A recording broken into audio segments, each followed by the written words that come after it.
Assalamualaikum warahmatullahi wabarakatuh. Saya Ahmad Maulana Rusli dari kelas 2023A. Di video kali ini kita akan membahas apa itu morfem dan contohnya. Apa itu morfem? Morfem adalah istilah yang ada dalam tataran linguistik, khususnya ilmu yang bernama morfologi. Morfem bisa diartikan sebagai bagian terkecil bahasa yang mengandung arti yang relatif stabil dan tidak dapat dibagi lagi.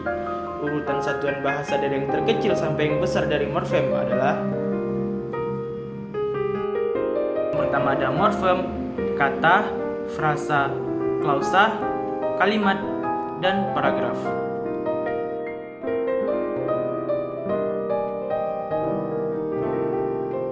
Nah, sekarang kita masuk ke jenis-jenis morfem dan contohnya.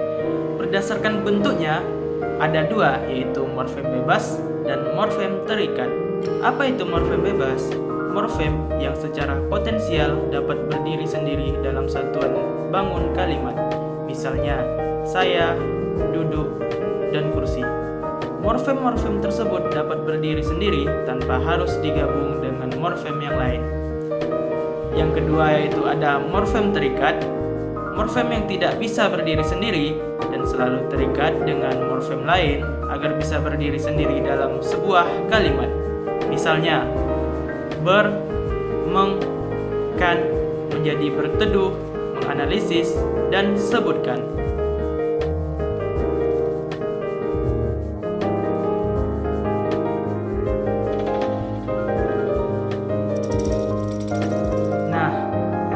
Morfem berdasarkan keutuhannya itu dibagi lagi menjadi dua, yaitu morfem utuh dan morfem terbagi.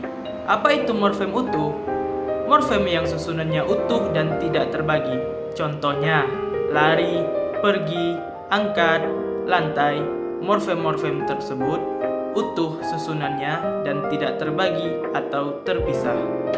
Yang kedua ada morfem terbagi, yaitu morfem yang perwujudannya dalam bentuk morfem diantarai oleh unsur lain.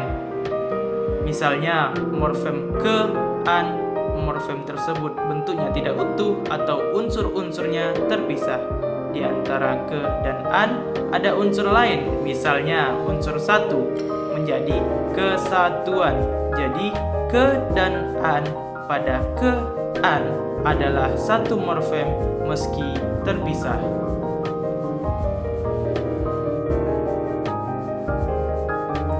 Nah, sekarang kita lanjut lagi nih. Morfem berdasarkan maknanya, yaitu ada dua, yaitu morfem bermakna leksikal. Morfem yang mempunyai makna leksikal adalah makna atau leksem sebagai lambang benda, peristiwa, objek, dan lain-lain. Contohnya, morfem ikan, jalan, dui, rumah, buku, ku, dan mu. Morfem bermakna leksikal tidak sama dengan morfem bebas, bisa juga berbentuk morfem terikat. Yang kedua ada morfem tidak bermakna leksikal, yaitu morfem yang tidak mempunyai makna leksikal tetapi mempunyai makna gramatikal. Makna gramatikal adalah makna yang muncul sebagai akibat hubungan antara unsur-unsur gramatikal dalam suatu gramatikal yang lebih besar. Contoh morfem bermakna leksikal bisa berupa afiks seperti me, di, ter, ber. Bisa pula berbentuk partikel seperti dari, ke, dan wah. Nah, selanjutnya ada morfem segmental dan morfem suprasegmental. Yang pertama, morfem segmental adalah morfem yang terdiri dari fonem segmental atau dapat dibagi. Contoh morfem meja, bunyi morfem tersebut dapat dibagi menjadi meja atau m-e-j-a. Yang kedua ada morfem suprasegmental, adalah morfem yang terjadi pada fonem suprasegmental, yaitu satuan bunyi yang berupa tekanan, nada, atau jeda yang fonemis. Morfem suprasegmental tidak ada dalam bahasa Indonesia. Sekian pembahasan kita pada video kali ini. Sampai jumpa di video selanjutnya.